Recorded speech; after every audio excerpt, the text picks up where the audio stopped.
المخطوطات والمقتنيات الشيء الكثير، ما أهله ليكون متحف لحقبة امتدت ل100 عام تقريبا، تجسد أهم الوقائع والأحداث التاريخية من خلال الصور والمعروضات. حسين البعاج والتفاصيل.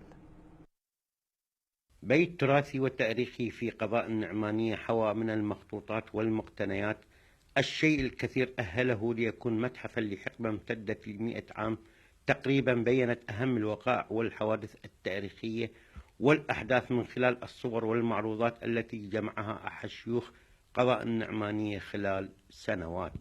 الحقيقة ما موجود في المتحف هذه قدرت أنا أحصل عليها لأن هي وثائق أو الصور تعود إلى جدي اللي كان يسكن هذا البيت، وقدرت أنا أحتفظ بها وأمنع تمزقها وأكبسها، والصور أحتفظ بها وقدرت أنا أحافظ عليها، وفي بالي في يوم ما أنه أعرضها، وكانت الفكرة أن تعرض في النعمانية.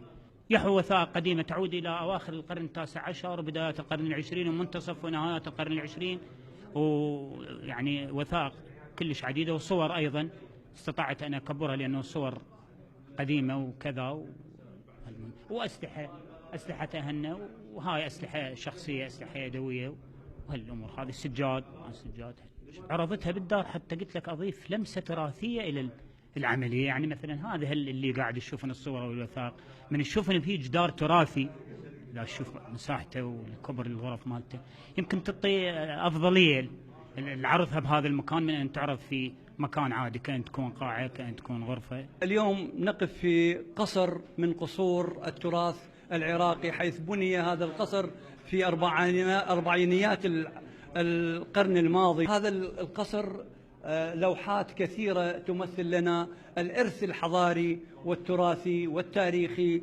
لمدينة النعمانية، مدينة النعمان ومدينة المتنبي.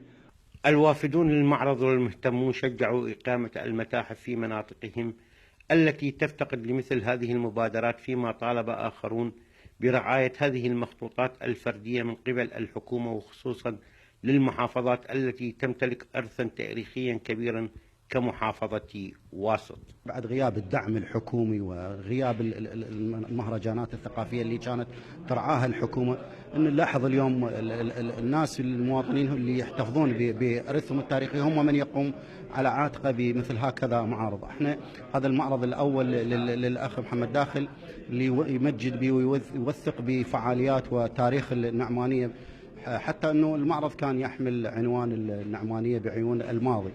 معرض مختص في حفظ وأرشفة وتوثيق تاريخ النعمانية، وهنا يكون أمام تساؤل: لماذا التاريخ؟ اليوم نحن إذ نوثق ونحفظ تاريخ وتراث مدينتنا لكي نروي للأجيال أسطورة وملحمة جسدت تلاحم هذا النسيج الاجتماعي، جسدت صورة من التعايش السلمي، جسدت صورة من العلاقات الحميمة، جسدت صورة من التواصل الاجتماعي الرائع بين أبناء هذه المدينة. مدينة التراث احتفظت بالتراث في بيت التراث والتاريخ لتؤرشف لحقبا تاريخية امتدت لأكثر من قرن من الزمان من خلال الصور والمقتنيات التراثية والمخطوطات العامة. من قضاء النعمانية بمحافظة واسط، حسين البعاج، المسار.